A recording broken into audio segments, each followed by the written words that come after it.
একটি ঘটনার সংবাদ আমরা প্রাপ্তির সাথে সাথেই টাঙ্গাইল থানা পুলিশের একটি টিম ইন্সপেক্টর ভিক্টর ব্যানার্জির নেতৃত্বে আমাদের নারী পুলিশ সদস্য সহ ঘটনাস্থলে গিয়ে ভিকটিমকে আমরা উদ্ধার করি এবং এই ঘটনার সাথে জড়িত তিনজনকে গ্রেপ্তার করি এবং যে বাসটিতে তারা ছিল এই বাস আমাদের হেফাজতে নেই। এই সংক্রান্তে একটি মামলা রুজু প্রক্রিয়াধীন এবং ভিকটিমকে যারা জবানবন্দি গ্রহণ সহ মেডিকেল সহ অন্যান্য কার্যক্রম প্রক্রিয়া চলছে।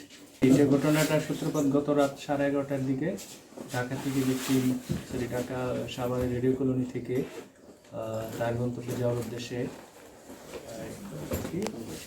সাভার পরিবহনের একটি বাসে চড়ে এই বাস তাকে তার নির্দিষ্ট গন্তব্যে না নামিয়ে বিভিন্ন জায়গায় ঘুরে ফিরে শেষে টাঙ্গাইল থানার এই আমাদের যেখানে ঘটনাস্থল সেখানে যাকে উদ্ধার করলাম করটিয়া বাইপাসে এখানে নিয়ে আসে।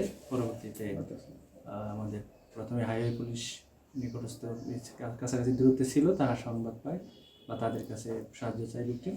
তারপর হাইওয়ে পুলিশ উদ্ধার শেষে আমাদের সংবাদ দিলে আমাদের থানা টিমও গিয়ে আমরা অংশগ্রহণ করি এবং ভিকটিমকে হেফাজতে নিই, আসামিকে হেফাজতে নিই। প্রাথমিক সত্যতা পাওয়া গিয়েছে কি এই ঘটনার প্রাথমিক সত্যতা পাওয়া গেছে।